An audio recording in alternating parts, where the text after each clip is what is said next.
Good afternoon, welcome. I think quite a lot of people have made the transition in from the waiting room. Thank you very much indeed for joining us for Series 2, Episode 3 of the Fit for the Future series that we've been doing. Just a quick little bit of housekeeping for you. Keep your microphone and camera off. We are recording the workshop and it will be posted onto our YouTube channel on the FA Learning website, which we'll share with you later. All previous episodes have been uploaded to that from the 4 till 5 p.m. series.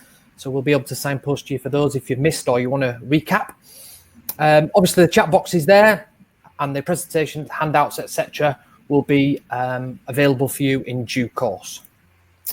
Bit of a disclaimer, obviously from our perspective from the FA's Physical Education Unit, we are not here to declare what you should do with PE.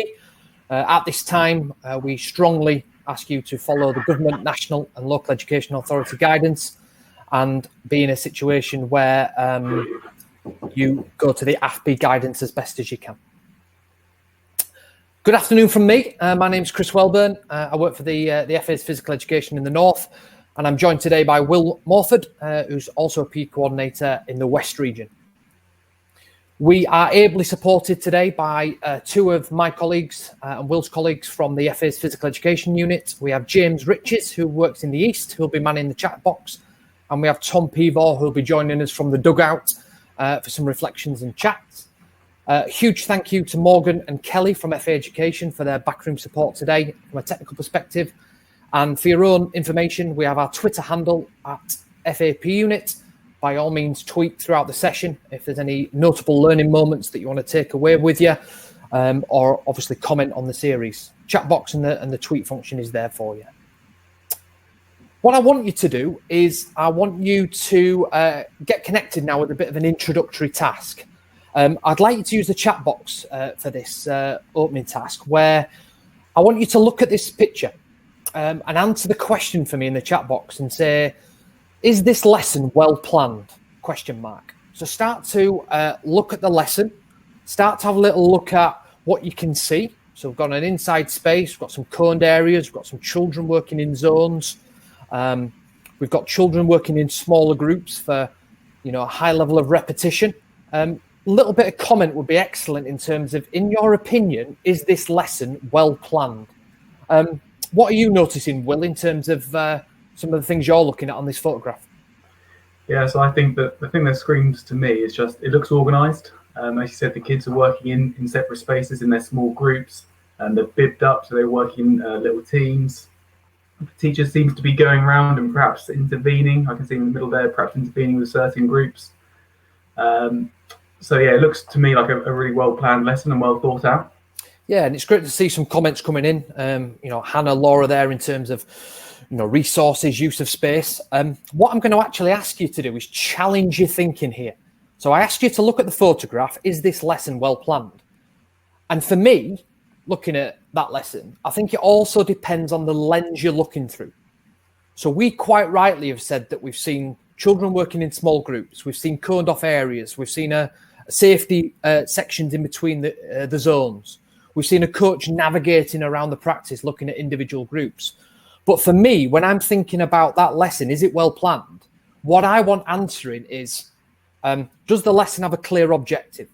Are the pupils clear in no uncertain terms about what we want them to learn, what we want them to do? Where does this lesson that we're seeing fit into a medium-term plan? Does what they're delivering align to the national curriculum for PE? Ultimately, what is the process that the coach has employed before the lesson and during the lesson to ensure effective and efficient planning is taking place? And I think for me, that's the focus of the outcomes of today's workshop. On first glance, we look at the lesson and we say, yes, that looks planned. But actually, in the focus of today's workshop, we are going to explore just those concepts around what I've looked at. Where does it fit into the long-term plan? How does it align to a medium-term plan? What are the objectives? How do we know that he's acknowledged the pupil's start point and challenge point of where the pupils are at in their learning? For me, we're going to really start to look and dissect that information as we go through today's workshop. Over to you, Will, to take us through a little bit of theory regarding effective and efficient planning. Well, thanks, Chris. Yeah, so good afternoon. just kind of build upon from where Chris has started, really, around some articles that I recently read that I thought were quite pertinent for the webinar. So on the left there, you got an article from The Guardian. I believe this was a study by the UCL Institute of Learning. They were suggesting that teachers on average, as we know, spend about 47 hours a week working, with a quarter of those teachers actually spending more than 60 hours a week. The Telegraph, with an Ofsted survey, reported similar. They were saying that the teacher was spending about 22 hours in the classroom, but 29 hours dedicated to planning, marking, and other tasks. There was another little bit of research that I read that suggested that teachers were spending up to 7 hours looking for additional content, additional resources to supplement their lessons. And I guess when I started reading these, it got me thinking around how much of this planning time that we're spending, that we're dedicating, are we dedicating to PE, if any? Also, if we're spending 7 hours looking for extra content, how relevant is that content to the group that's in front of us? Are we adapting it? And then finally, and perhaps the reason why you're here, with these kind of figures in mind, how can we be more effective and efficient in our planning to continue to offer a quality experience to the children, but also to protect ourselves and our own well-being and social lives and family lives? So again, we're going to try and knit some stuff together from the previous webinars today and take you through some, hopefully, strategies around effective and efficient planning. So just before we get into the content, I'm just going to share a poll that should flash up on your screens now. So it's all around, do you plan your PE lessons? So you've got the options of yes, no, occasionally, for observations and other there. There is no shame to say no. We've all delivered sessions and lessons that haven't been planned. So just want to get a little bit of a feel around, are we focusing our time on PE lessons, or actually we focusing on the more core subjects? So we're just looking at the responses. We've got a high level of yes, got a few occasional, a few no, some just for observations. So there's a little bit of a mix, but predominantly yes, which is great news.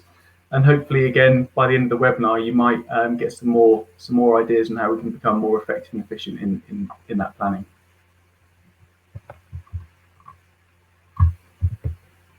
Brilliant. So I'm going to pose this next question for you, and please feel free to use the chat box. So I'm looking at the short-term plan, so the lesson plan itself. What do you want your PE lesson to look and feel like? So I think this is a really important bit for us to consider. I think we need to start with the end. So what is that lesson that we want it to look like? What is the outcome of that block of work? Where do we want to get to? If we don't start here, I don't think we can actually effectively plan, because we're not going to be able to have that direction of travel. So again, if you could share some of your thoughts in the chat box as we're going through, that'd be great. And I'll share some of my own personal philosophies in a bit. But Chris, do you want to kick us off with any thoughts? Yeah, I think probably one for mine is, what I want a PE lesson to look like for the pupils, crucially, is around the environment. I really like the pupils to have some choice. I really like the pupils to feel like their perspectives and feelings have been acknowledged. I like the children to be able to contribute to some of the practice activities that we do, and ultimately try to hook them in and buy them into the rationale of the lesson. I think it's crucial now that we, in recent times, from a PE perspective, I've seen a real shift move away from a teacher-led approach to more of a pupil-centered approach. And I think environment and putting the pupil at the heart of the planning is a crucial thing for me. What about you, Will? Yeah, so I think the one thing that always jumps out for me is the fun element. I think we need to make these lessons as fun as possible. Again, I think a couple of weeks ago, our colleagues Ryan and Paul delivered a webinar around engaging pupils, and they spoke about games-based approach. I'm a massive advocate for games-based approach, and that's probably one of my non-negotiables, and this is probably what this task is all about, is that actually if I'm thinking of a session or an activity, I'm thinking of making it a game. So a lot of this stuff is also coming out in the chat box. I've seen that people have put inclusive, fun, active, safe. So these are all ideas that perhaps fit in with some of my non-negotiables, and I'm certainly not saying that these non-negotiables or this philosophy is an exhaustive list or what you should be doing, but just to kind of extend where we got to with the fun and engaging and exciting. for me, they need to be active. They need to be physically active if they're going to be engaged in the process. I always try and make it as child-led and child-focused as possible, so they'll have lots of opportunities to make decisions. They choose what entry points they come in at. They might choose how they travel with the ball, and then trying to match that level of challenge to the individual. So what can we do around the step principle to really get that child engaged? I've got on there messy, so I'm okay with a messy lesson. So embrace the chaos, as they say. So actually there's going to be lots of stuff going on, and it might look a little bit unorganized, but that's okay, because that's where I feel the learning happens. And then finally, the whole piece around social. So for me, PE is all about that social connection. So again, giving the children lots of opportunity to take the lead in the group or to give instructions. It might be they give some feedback to each other, but again, giving them lots of opportunity to make those social connections. So I'm sharing this with you because I feel this is really important when I'm starting to plan. Actually, this helps me make my decisions and informs my planning and my thinking. So with that in mind, we're going to head over to our first team talk in the dugout with James and Tom, who are going to pick up some of your thoughts from the chat box, as well as add their own ideas. Yeah, huge thanks to everybody chatting in the chat box in the minute. Some fantastic insights coming in from qualified teachers, trainee teachers, and those teachers that we've been engaging through our girls football partnership work at the FA. I think Tom's ready to chat with us now and give us some insights. Are you there, Tom? Hi, Chris. How you doing? Good, thanks, Tom. Good. Yeah, good afternoon, everyone. Will, I've just been listening to quite a bit of what you've talked about there, and I've made a couple of notes, and I just really want to focus on certain bits that have struck a chord with me. So you mentioned child-led on the previous slide. This is probably something I'm trying to explore more in my own teaching practice. I've used examples before where I'm kind of trying to give pupils more ownership to adjust games that they're playing. So I might have 10 games across the playground. They're all playing the same game, but they're actually playing different versions. And I'm allowing them to adjust it so they can adjust the challenge of that game for them to keep them engaged and keep them learning. Something else I've used previously is something I call the rule of three. And when a student is tackling a problem or isn't quite sure of maybe the rules of a game, historically, in my experience, the first thing they want to do is go straight to the teacher and say, what are the rules? But I kind of use this rule of three to help reframe that. So number one, if you encounter a problem or you're not quite sure of the rules of the game, try and work it out yourself and show some resilience with that. If still you don't know, then the second step is ask a friend. Often, if a pupil's late to your lesson, they've been in doing something, they'll come, oh, what are we doing? Oh, we'll go and ask a friend and go and find out. And then the last step is obviously come and ask the teacher for a bit of guidance. In my experience of doing this, I find the relationship with the students is really key, and also the environment you create. And often this does take time to embed. The other thing I think that can be a challenge when having kind of child-led learning in your lesson is you step back as a teacher a little bit more, and it can be seen as, oh, you're standing back and you're not doing much. But actually, I think it's a real skill to stand back and observe and assess what's going on, and then kind of zoom in and facilitate and influence the learning that hopefully is going on. And I just try to think of it as like a camera zoom, really, zooming in and out. And I suppose the danger with that is that sometimes, and you did mention this, Will, that your lessons can look really messy. So I've got a question for you guys, really. What are the rewards of a messy lesson for you? Yeah, so for me, a messy lesson is probably lots of movement and lots of activity time. And that normally results in lots of decisions being able to be made. So it might be deciding about what spaces do I travel into, how might I travel with the ball, how might my body shape look. It also gives lots of opportunity for repetition. So they may not get it first time, but again, if it's messy and they're playing and they keep playing, they're going to have lots of opportunity for those repetition. it might be that we've posed them a tactical problem to solve around attacking. Again, opportunity to go and explore some ideas. They might not get it right straight away, but that opportunity to repeat and keep trying and trying to find that solution, for me, is why that messy look is so valuable. Yeah, brilliant. It's great. Yeah, I think probably from my perspective, when you're thinking about messy, I think there are going to be challenges there for the children. I think we've got to think about their start point and challenge point, in terms of how messy can the lesson be, in terms of how they can handle it. I think we've got to design activities that meet the needs and wants of the children, and ultimately, when you're looking at ways to support children, I think sometimes if it is messy, you've got to allow errors to happen. So maybe use the once is a one-off, twice is a coincidence, 3 times is a pattern. So if you're starting to see after 3 times they're making the same error, or they're struggling in a certain area, then that might be the time to check in. And I think we've got to give a bit of patience there to the pupils in a messy lesson, and not just sort of like go in and stop and correct straight away. But I always go back to once is a one-off, twice is a coincidence, 3 times a pattern is a nice way to try and think about pupils exploring their own learning in a lesson, because it gives them time and a chance to sort of like self-correct, if you like. Yeah, brilliant. So I'm glad just looking back to you said about a teacher standing back or a coach standing back, and it might look a little bit lazy or a little bit they're not much. When I was teaching, we had a guy called Jim Smith come in to deliver a teacher training day, and he's known as the lazy teacher. And basically, it really got me thinking around, what does the lazy teacher look like? Well, actually, I feel like I want to be a lazy teacher in the lesson, because it probably means that my planning has been really structured and really thoughtful, because then the practice design, the challenges that I've created will hopefully then be coming out with the kids, and I can just act as a facilitator then. So yeah, I guess my time goes into the planning, so I can take a step back in the actual lesson to observe and then start to feed in where needed.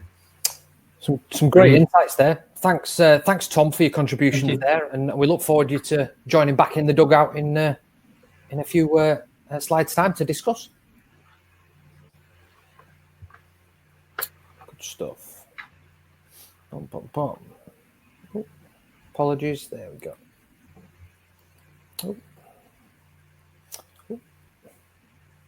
Great stuff. Thank you very much. Thanks, Will.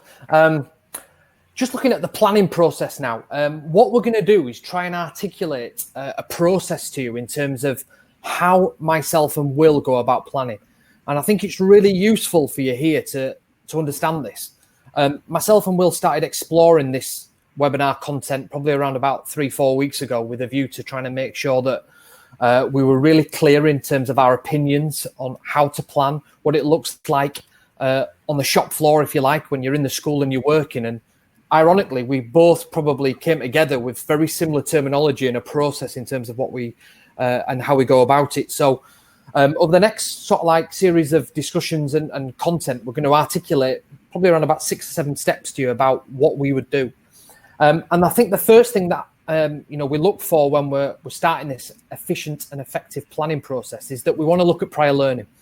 We want to try and establish what are the needs and wants of the children, what are the motivations, what have they done previously in the academic year around topics, concepts of the national curriculum PE. What is the medium-term plan that we're going to be delivering over this next 6-12 weeks? How does it fit into the long-term plan? What are the start point and challenge point for the pupils? Where are they at? And I think sometimes when you're thinking about prior learning, it's really nice to help your own planning, where you think about 3 pupils in your lesson, maybe one who's struggling to keep up, one who's coping, and one who's striving or forging ahead. And sometimes when you make references to those 3 respective groups, it helps you in terms of thinking about the direction, the content, and ultimately how you're going to deliver your block of learning. I also think it's really useful in this prior learning to maybe start to think about some dialogue between the P coordinator in your schools, or a PLT, to look at ultimately what topics of these children covered. So let's say, for example, I'm at a school in Manchester, and I'm delivering to the Year 4 group, and they've just had a 6-week block of basketball come in. But But actually, if I'm going to start picking up around some sending and receiving skills, I probably don't want to start really basic because they've already had 6 weeks of knowledge or 12 weeks of knowledge in that particular area. I need to tap into that and understand about where I can actually start the lesson. I think it's really important to understand that, the learning is progressive, and ultimately we need to think about that. I think then as we progress on, we've started to look at prior learning, needs, wants, motivations. We need to now think about our children and how that fits into an academic year from a long-term plan perspective. So we have a 38, 39-week academic year, predominantly in terms of our teaching time. We need to actually make sure the long-term plan of what we deliver in schools is directly aligned to the national curriculum for PE. There are 3 key bullet points at Key Stage 1. There are 7 bullet points at Key Stage 2 around content that needs to be delivered to those respective groups. And I think it's really important that our long-term plans are based on the national curriculum for PE, and we put the pupils at the heart of that. So I see sometimes quite a lot of long-term plans that are very sports-driven. So we do 6 weeks on football, 6 weeks on hockey, 6 weeks on rugby, 6 weeks on cricket. But actually, when you delve into the national curriculum, those sports are not required by law to be taught. What is required to be taught, if we look at a games perspective, is around attacking and defending principles. And ultimately, what we need to do is make sure that we're facilitating into our long-term plans what the curriculum is actually asking for. And as well as that, if we define physical education, for me, in a way that education through the physical in order to develop the whole child could be the definition of PE. And I'll repeat that because I think it's important to bring this next point to the fore. Education through the physical in order to develop the whole child. What we know is that physical will happen. It's PE. People are going to be moving. People will be doing some tasks. But ultimately, what we need to think about is the 4-corner model that's on that board there around, can we delve into social characteristics within our long-term plan, psychological characteristics, technical and tactical characteristics, as well as the physical. The curriculum asks us to explore within our long-term plans around communication, cooperation, collaboration skills. It asks us to look at resilience skills for the pupils. It asks us to look at pupils as individuals and ultimately try and progress them on the journey. And I always go back to a term, the pupil is the curriculum. The pupil is the curriculum. What a year 3 group does down the road in one primary school will be incredibly different to what this year 3 class does in my primary school.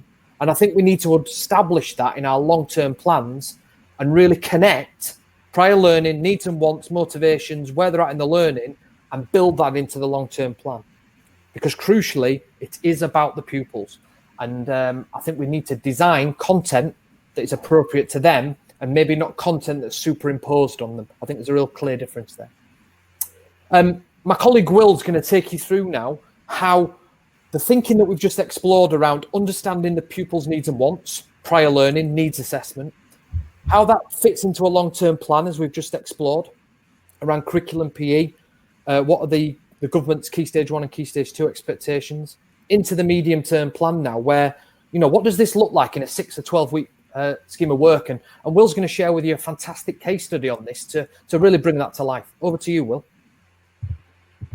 Thanks, Chris. So yeah, this is a case study. Hopefully it'll be fantastic. I'm not sure, but this is a real life medium-term plan. So to give you a little bit of context, Upton St Leonard's is the local primary school to me in Gloucestershire. I was due just before lockdown to go in and deliver a block of work as part of my own personal CPD. So I had the meeting with the teacher, and we had some discussions around the class and everything, which I'll share with you in a sec. But essentially, probably true of most primary schools, it's got limited indoor space, not bad outdoor space for PE. And it was a year 4 class that I'm looking to support, and I will support once we return to a bit more normality. So linking back really to this whole idea of the first part of the process, what is the prior learning and knowledge do we have of the children? Now, obviously for me, I didn't have that knowledge, so I met with the teacher, and this might form page 1 of my medium-term plan. And this is all just going to be based around where are those children at now. So this was just an overall summary of maybe a 15-minute, half an hour conversation I had with the teacher. And as you can see, they'd identified that they'd done some movement skills in the prior learning block. But actually, after some prompting and probing of questions with him, he was starting to suggest that they did have arguments when they're playing games, and they did have some children who were giving up fairly easily. So for me, that becomes the priority. And again, if we're going to be effective in our planning, then it needs to be really personal and it needs to be informed. And this first stage is helping us get that personal connection with the children. You might have so this year 4 class might actually be more like a year 5 or year 6 class in terms of their physical capability, but they might be more like a year 3 or year 2 class in terms of their social. So we really need this medium-term plan to bring them up to speed in those other areas. And then moving on, so this would be page 2 of a 3-page plan.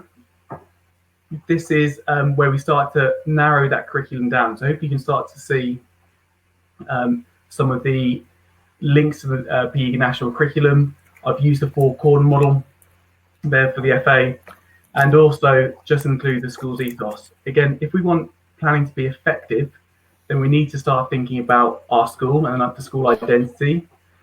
We then want to align it to the curriculum and obviously bring out those specific values. So they are the school's specific values for Upton.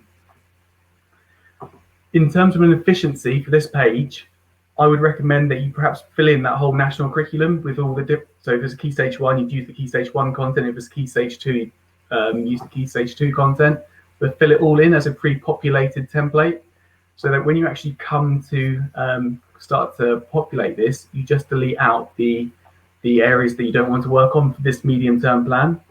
Again, just trying to reduce some of the time spent planning. And then I've noticed in the chat box, a lot of people saying they're trying to influence others, so whether it be senior leadership team or other teachers. I think this page could really help show kind of the benefits of PE and how we can actually really start to holistically develop that child. So this might be something that you can share across your schools to say, look, this is what we're doing, and these are the and we're linking it to the school values and identity. Again, with the 4-corner model, you might change that to head, heart, hands. I know a few schools use that model. You might change it to the me and PE from the YST. So you can really start to adapt this page to how you want it to look. Yeah, and just on that, Will, I think this is a really key point for everybody tuning in today. And I know the teachers, the trainee teachers and everybody joining in will resonate with this. This clear focus from a planning for learning approach that you're talking about really helps us determine the important from the less important things to attend to in our delivery. And school vision, mission and ethos statement. If a school states that they want children who are independent learners, who are very sort of like creative in their ways and they're good communicators. Well, if that's what it says on the school vision and mission statement, well, ultimately we've got to bring that to life in our PE because we want to live and breathe that. And then we've got to align that to the curriculum. So for me, this clear focus that you've really articulated well there, Will, around this planning for learning context really, really does help us focus on what is important and what's less important, and ultimately what do we need to focus on. So, for me, a really good example, and looking forward to hearing some more. Well, thanks, Chris. So this page wouldn't form part of the medium-term plan. I just wanted to share this with you in terms of not only did I have that conversation with the teacher, and the teacher brought the idea of love that was really important to their school, love one another, love learning and love life. But actually, these all sit on their website. But again, it got me thinking, how many of you know your school's values? How many of you plan your lessons with your school values at the heart of it? Or are they just words that sit on a web page and don't actually come to life in PE or any of our lessons? But again, just to reiterate that point, if we're going to be effective in our planning, I think we need to start to bring all of these things to the fore in order to maintain the school identity. And then finally, again, that narrowing that focus from the curriculum and starting to bring out that prior learning of the students. This would be the third and final page. So again, the efficiency being it's just a 3-page document. I've been guilty of having 15, 20-page plans, which have taken me ages to write. But again, we want this process to be a lot quicker. So here, this might be a 6 to 12-week block of work with 3 different learning objectives. Each learning objective might span over the course of 3 or 4 weeks. And the reason why I'm trying to build that into this medium-term plan is that it allows some fluidity in the planning and the delivery. So if the children aren't quite getting the whole idea of resilience, well, we might just take another week or two just to focus in on that. And that might mean that we bump the technical objective onto another medium-term plan, but we really want to start to be able to focus and offer some fluidity in our planning for our delivery and our lessons to be effective. You can also see that I've gone down more of a skills-based route. So rather than sport-specific and technique-specific, that four-corner approach, where the skill becomes the dominant factor, and then the sport becomes secondary and becomes the driver on what skills we're trying to develop. So it might be that we play football one week, and the next week we're going to go and play netball or hockey, and then the week after we might play basketball.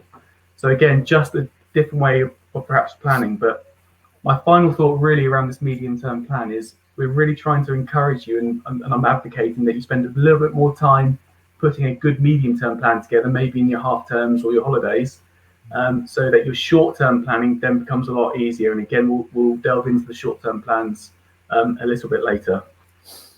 Yeah, and I think there's a great sort of like attentional focus here for everybody tuning in, Will, because what you've done in your case study example is you've started without doubt to understand the prior learning of the pupils.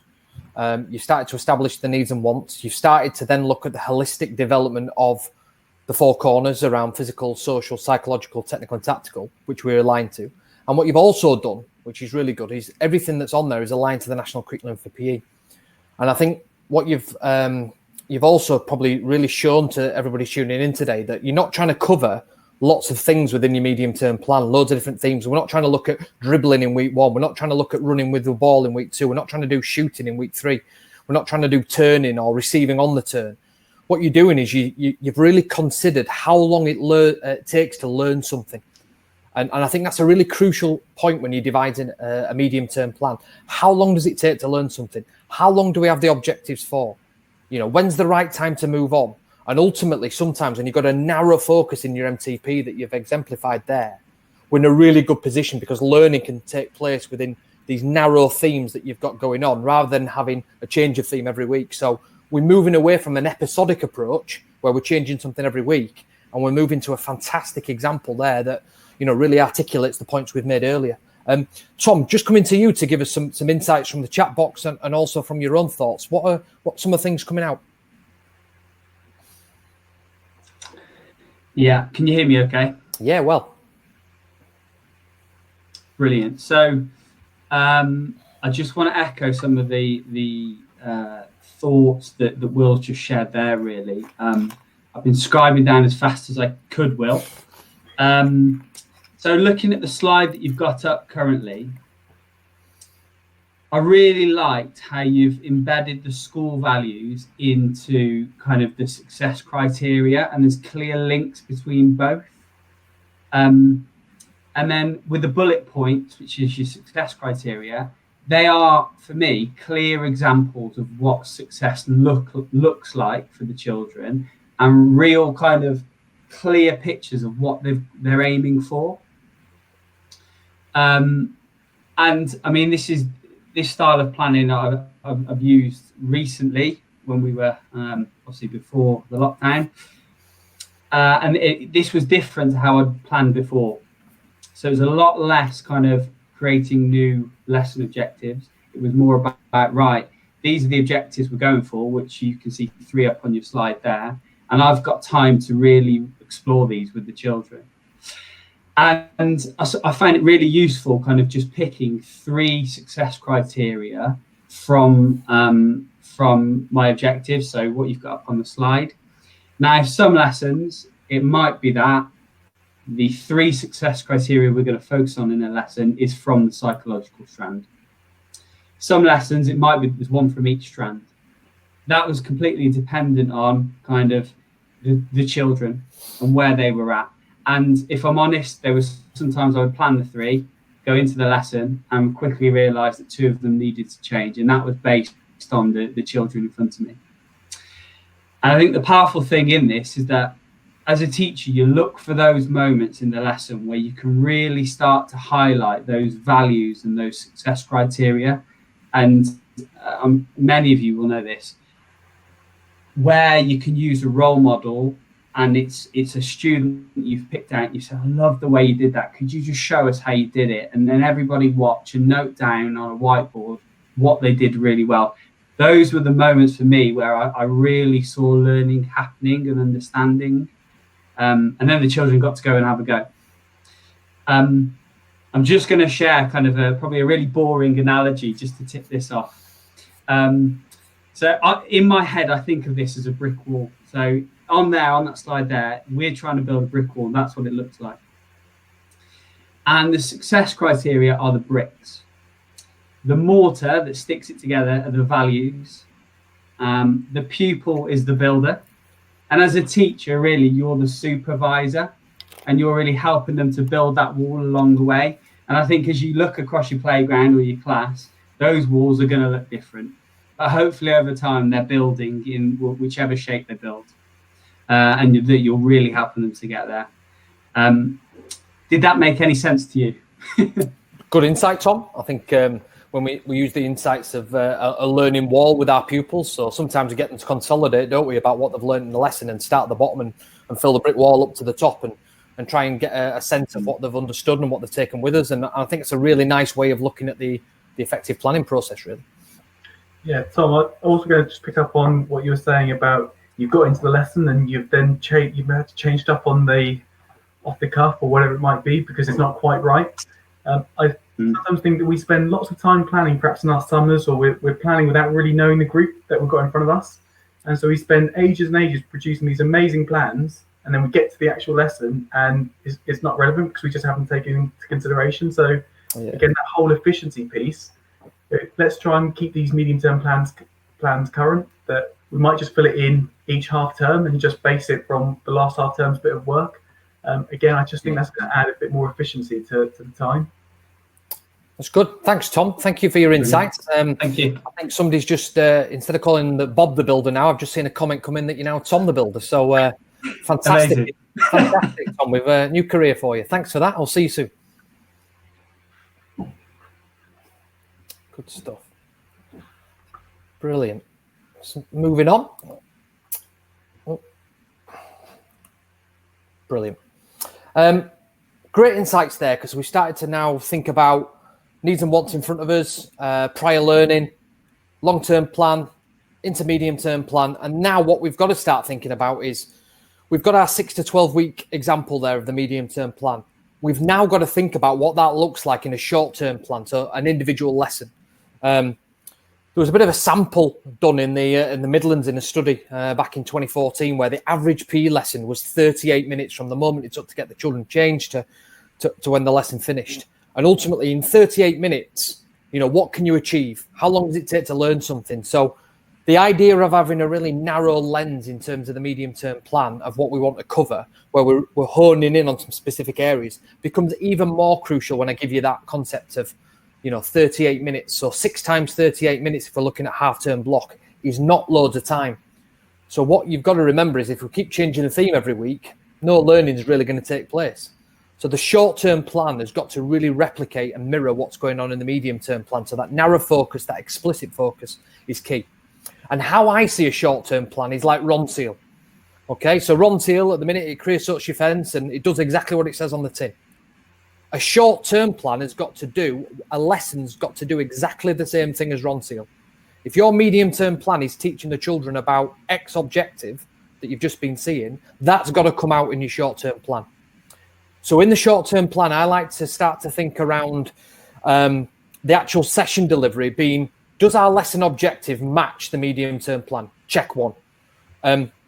Are the pupils engaged with activities that are physically demanding and meet their start and challenge point? Check 2. Are we in a position where I'm using coach behaviours that my pupils are going to really respond to? What's my balance like between questioning and feedback?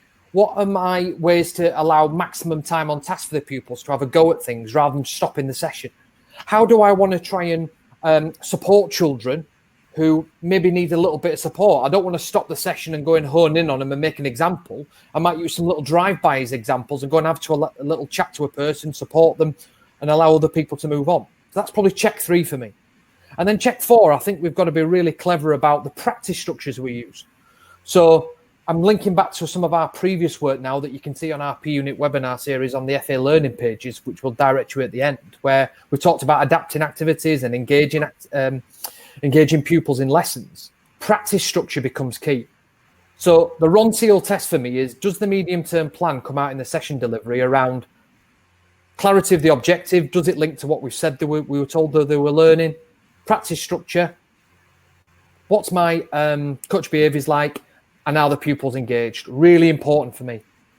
And then ultimately, it's about a review. What I like in a lot of medium-term plans I see is that in week 1, we've got a clear idea about what we want to do. But in week 1, we do a bit of a needs assessment with the children.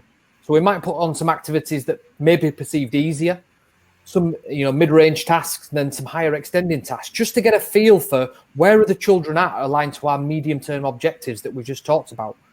And then ultimately, after that week 1, I've not got lesson 2 and lesson 3 already written. What I want to see is where they were at the end of lesson 1, and that will inform my planning for lesson 2. I can't really explain about what we're going to do in lessons 3, 4, 5, and 6 because I'm not sure where we're at after lesson 1, lesson 2 yet. And that sort of like approach to reflection in action, if you like, is really important in making sure that you get the clarity of the objective coming out, and you're making sure that the activities that you're delivering meet the needs and wants of the children, and the children are really clear about what you want them to learn and do. And this whole planning piece that we've been talking to you about, this process, is starting to come to life now. And I know Will's going to talk to you just about a quick example of what a short-term plan might look like, aligned to some of the medium-term plan stuff he shared in the case study. So over to you, Will. Bro, thanks, Chris. So I'm just going to share a video with you to begin with, and it's going to be around the practice design that I've chosen. Just a little bit of warning, this practice is being played with secondary school children, but the actual design, the game design, works in a primary school setting, so it's definitely a game that you can take away and use.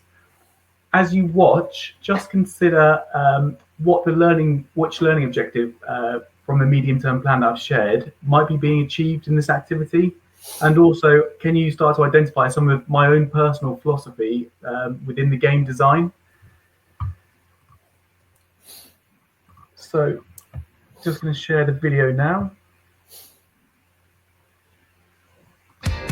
Arrival activity, Kingpin. Players work in groups of 4, 3 attackers on the outside of the area and 1 defender in the middle, and a ball on a cone is placed in the centre. The game is played with the ball in hands to start. The attacking players have to pass the ball around the square to find space to knock the cone or the ball over. The player in the middle protects the cone and tries to intercept the ball if possible. To increase the challenge, play with the ball at feet.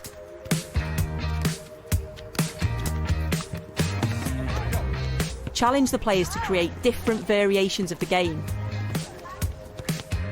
You can award points for a successful number of passes. For example, 5 passes in a row earns a point. Nice choice of pass. Knocking the ball off the cone could be worth 3 points.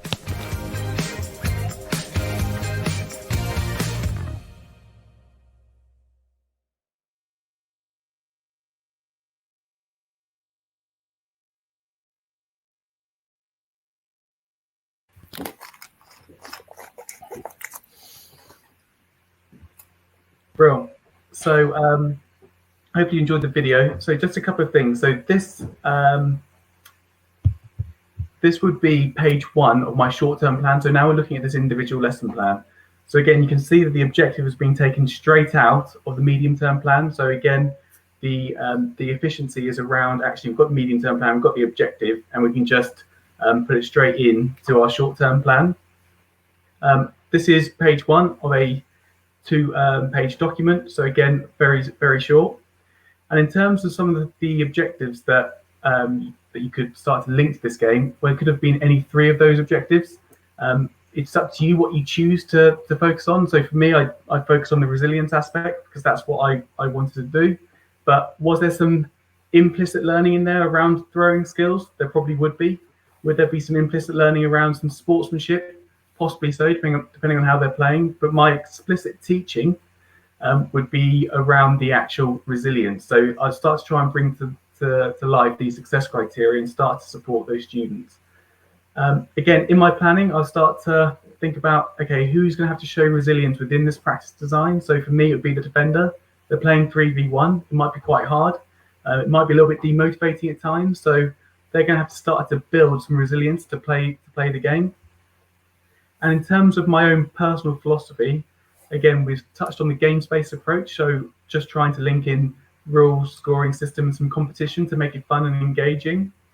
I've tried to focus it on the resilience piece. Next week or the week after, I might move on to sportsmanship. I've tried to use small groups. So again, getting that real high active learning time. So they're always involved to maintain the engagement. And then finally, I might just start to consider my grouping. So I noticed that people are saying about differentiation, but this might be my lower ability group playing together, so they actually feel secure and feel safe in that environment, in that game. And then this would be my second page of my short-term plan. All I've done here is just identify kind of 4 key areas that I look at in my planning. So again, I try and really streamline my thinking to aid my teaching and learning processes. So this session plan, if we link it back to the medium-term plan, it might last for 3 or 4 weeks, or 4 or 5 weeks, depending on the rate of learning of the students. You might just have to make a couple of tweaks here and there. You might just include a couple of more activity instructions or levels. You might change a couple of the challenges or questions that you're posing to the children. But essentially, the efficiency comes because we can use this lesson plan for a number of weeks. Again, I think we fall into the trap as teachers. I've certainly done it, where we produce a new lesson plan every week because we feel like we have to change the activity to keep the students engaged and to keep them enjoying it, because we don't want boredom to set in. Actually, if we get our practice design right, the kids will want to play the game over and over. There's a reason why the likes of Kirby and Wembley and tag games, computer games, all of those games that kids absolutely play over and over again, even the game of football, they play it because they love it and they'll keep playing it. So again, if we can get our practice design right, they'll keep replaying it. So again, some efficiency might be you just identify 5 or 6 practices or 5 or 6 games that you can use on a rotational basis.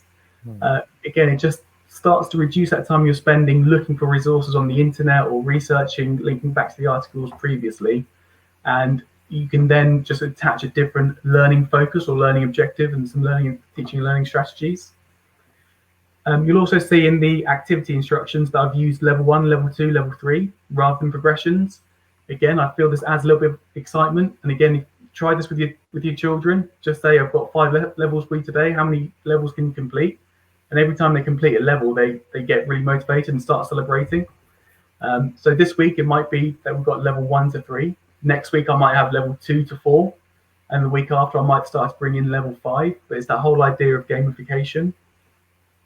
And the questions and challenges that I have there have literally been reframed from the success criteria that I identified in my medium-term plan. So that was a fairly quick process. Just how do I reframe that into a question or a challenge? And then because I like child-led stuff, I can then just use them as my prompts and my feedback and my interventions, as Chris was saying, around the session delivery for the individual students. And then finally, around the differentiation, so linking back to last week's webinar around adapting activities, the use of STEP, just having a couple of explicit examples of how I might support that striving to keep up, how I might start to challenge that whizzy kid in my lesson, or the whizzy kids in my lesson, or that group might be my whizzy group. But again, just being aware how that might affect the outcome. So if I move to a 2v2, as I've suggested there, well, actually, the focus on resilience might become more for the attackers. So my feedback and my interventions might then start to focus on those attackers. So again, that's just an insight into my planning, fairly streamlined in terms of four key areas. And then finally, this whole idea of review, the whirlwind that is education. We're normally bouncing from lesson to lesson, and we don't always get time for this review, but that's probably a really important factor if we then want to then repeat the process and start from that informed position in the prior knowledge. So again, this is a fictional slide. I obviously haven't delivered this block of work, but for the purpose of today, I wanted to put some ideas down about how I might start to reflect.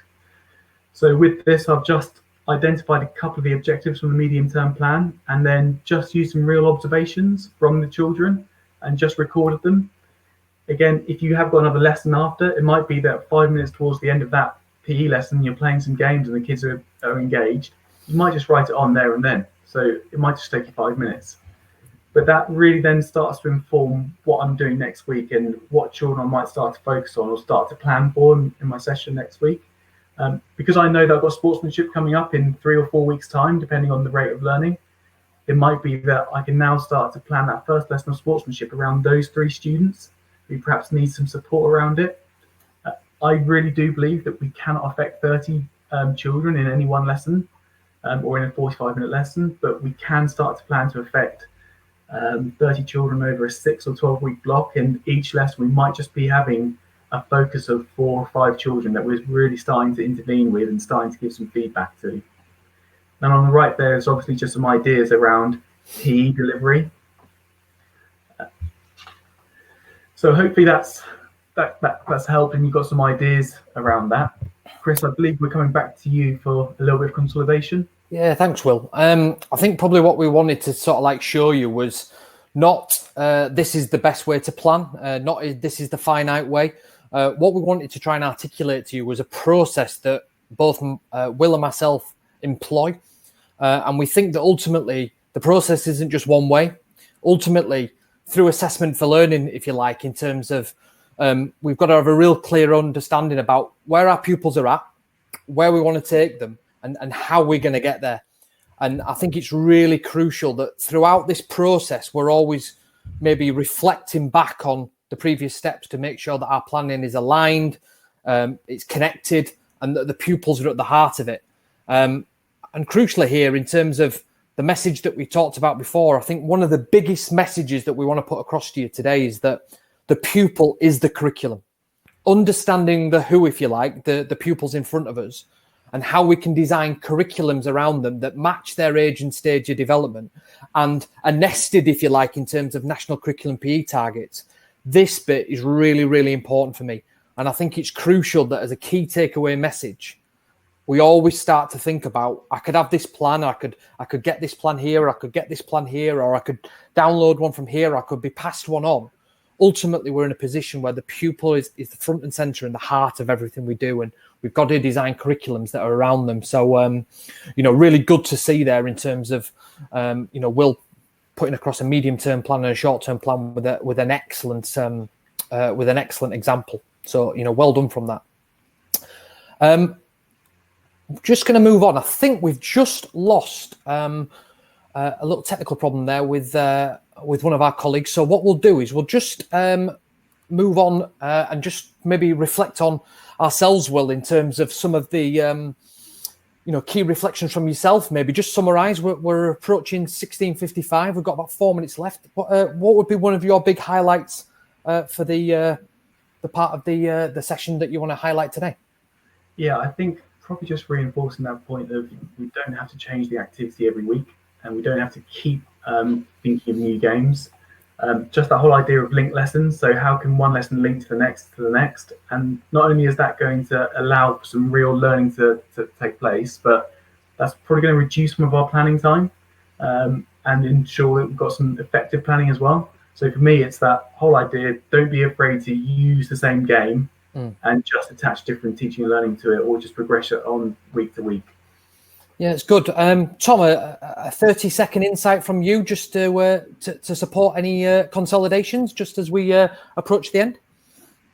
Yeah, I'll make it really snappy. So I think there's been some fantastic golden nuggets of knowledge in here. And the thing that you've both talked about is how effective your planning is and how efficient it is. It's really important that as teachers, we can plan smart and efficiently. I'm sure we're in this job not to just spend hours with pieces of paper, but actually spend time with the children and make an impact. That's the really fun part for us. And hopefully this planning style means that we don't have to create new learning objectives, new games, new success criteria every single week. And that actually we might focus on maybe 1 or 2 learning objectives. It may be 1 if it's a really short term. And that really our focus is on helping the children learn and develop and adjusting our lessons week by week. And it might be that we play the same game, but that game will evolve throughout the weeks. And the very last one is, I think it also gives children the time to explore the learning at a greater depth, and hopefully that learning is more concrete and lasts longer. Thanks, Will, and thanks Tom, and a huge thanks to James in the chat box, who's monitored some fantastic insights and questions that have come in. What we want to do with you now is signpost, really. The certificate of attendance, the presentation from today are available for you in the handouts section, and they are there for you. We will allow you some time to get those. What I do want to say to you is that next week, between 4 and 5 p.m., the PE landscape session will be myself, Will Morford, and my colleague Ryan Davies will be exploring some insights about what physical education has been like in Australia, in South Australia in particular. We'll be talking about their journey from lockdown to now, and how a blended approach to PE learning has ultimately been developed. So we're back on next week at 4 to 5. And I do want to make clear to you here that this will be the last episode of Series 2, but we'll be taking a pause in July. We won't be putting a Series 3 out there in July, so we urge you to get on board as we approach the summer holidays, with a view to checking in next week. Obviously, in terms of our support for you, the AFBI guidance that is continually getting updated by the information coming out from the government is there for you, very clear and articulated excellently. We've got our FA Learning Physical Education YouTube host site, where all of our previous webinars, this is number 7 today, are all hosted on there. This exact webinar will be hopefully on there by close of play on Friday of this week, but you are able to watch the other 6 episodes that have been delivered by our fantastic colleagues. And we just want to really say thank you to you. You know, wherever you are in the world right now, stay safe, stay well, and most importantly, stay active.